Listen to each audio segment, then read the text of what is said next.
Macy Stubbs, and I decided to do my restoration project on the Relief Society. So my official title is the Relief Society, a supportive doctrine of the gospel of Jesus Christ. So, first of all, I just had two questions that I wanted to kind of answer by the end of this presentation. So the first of that is, why was the Relief Society formed? And the second was, what is the purpose of the Relief Society? So those are kind of two questions that I'll be trying to answer throughout the presentation. I may not always point out when I'm answering them, but that's kind of the goal, to answer those questions.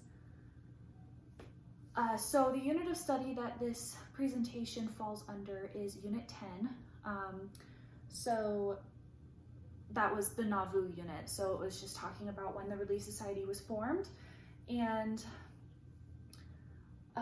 my desire with this topic was just to kind of understand why the Relief Society was formed in the first place, and then to kind of connect that to what my understanding of the Relief Society is now and the purpose of the Relief Society as a whole, because it was not necessarily that we didn't cover that in the lesson, but it was just something that I kind of wanted to delve into a little bit deeper. So that was kind of the goal.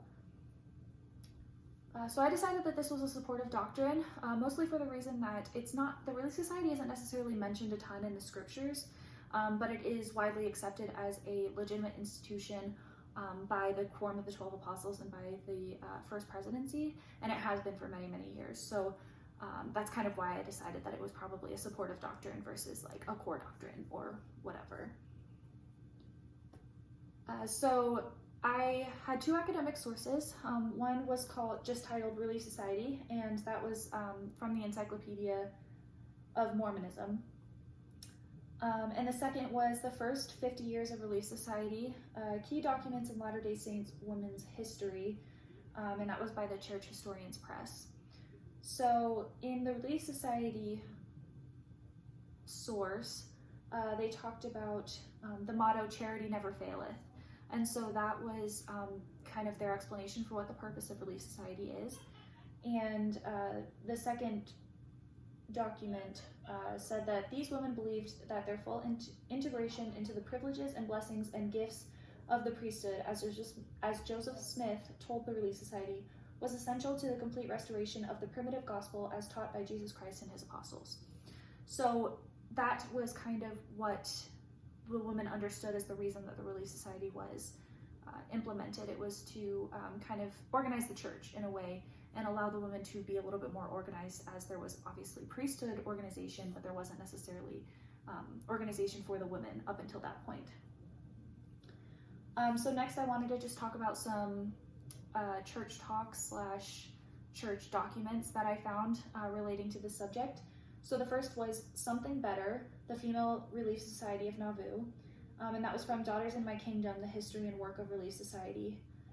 So in this one, it was just kind of discussing some of the reasons that the Relief Society was founded, and one of the things that kind of prompted Joseph Smith to start thinking about the Relief Society as a whole came from Sarah M. Kimball, and she talked about a conversation that she had where she desired to give provisions to people who are building the temple in Nauvoo, and that kind of prompted his thinking about the Relief Society. And the second organization was Fulfilling the Purpose of Relief Society. And Julie B. Beck gave this talk in General Conference in 2008, and she said that the three main purposes of the Relief Society were to increase faith and personal righteousness, strengthen family and homes, and serve the Lord and his children. So those were the three purposes that she discussed. So then for spiritual remarks about the Relief Society, like I said, there wasn't a ton of, scriptural. There wasn't a ton of scriptures that related to the Relief Society, but one that I found was D&C 1:17 and then 21 through 23. And that said, "Wherefore I, the Lord, knowing the calamity which should come upon the inhabitants of the earth, called upon my servant Joseph Smith Jr., and spake unto him from the heavens, and gave him commandments." And then 21 starts with, "That faith also might increase in the earth, that mine everlasting covenant might be established, that the fullness of my gospel might be proclaimed by the weak, and the simple unto the ends of the earth, and before kings and rulers."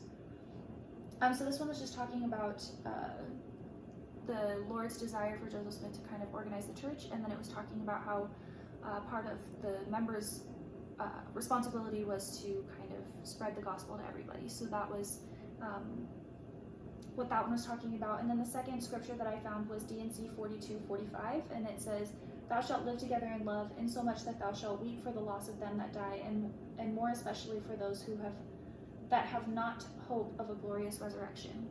So basically that one's just saying that you should like mourn with those that mourn and comfort those that stand in need of comfort, that kind of thing.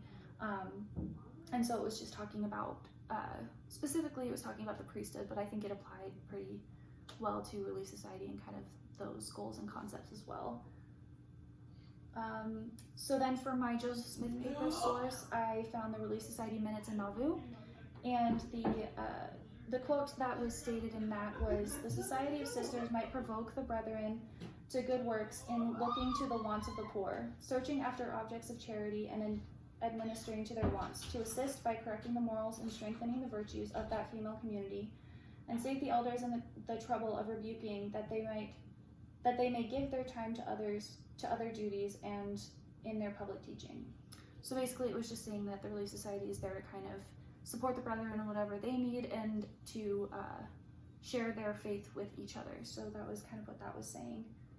So then to go back to our questions, ultimately the reason that the Relief Society was formed was because God commanded it, and because the women of the church wanted to take a more active role in church proceedings.